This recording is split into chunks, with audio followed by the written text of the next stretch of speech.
chi ding bi ke hei silo ni hin anang dei da na tua masat la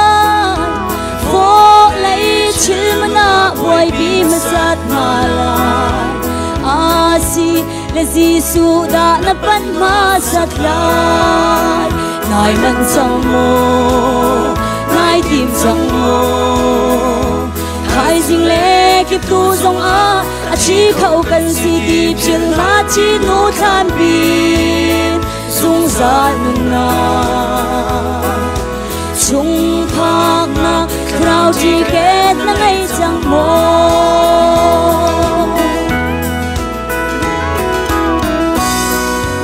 tak mi thual tong pa bang ban sang in kal tak mi si a chun chi avanung da ao le rua bang in tuai chan kho silai lo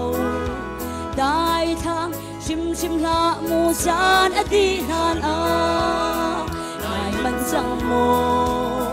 nai tim sang mo hai jing le kip tu zong a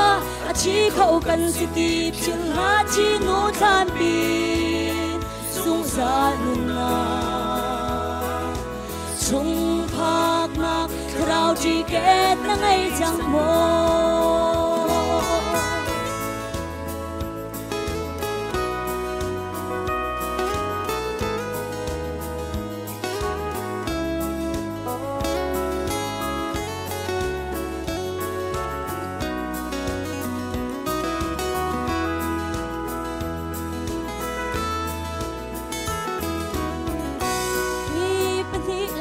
pakhat lak in zan it mi pani lak pakhat alak lai do tu le dot mi zong an phan la ani le jambel te chim chung kho silo nai man sang mo nai tim sang mo hai jing le kip tu zong a chi khâu kan si tip chil ra chi nu than bin sung sa nun na chung phak na trao chi ket na ngai chang mo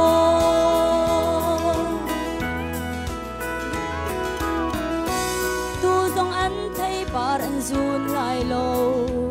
chim chung bianing in atling thua ma chang hi hau da hol ho ruam ka in a ngam ri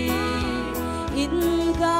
an khar la na chan cha mang ve chang nai man sang mo nai tim sang mo hai jing le kip tu zong a chi khâu kan si tip chil chi nu than bin sung sa nun na chung trao chi ket na ngai chang mo chi nu than bin zung zal na chung phak na trao chi ket na ngai chang mo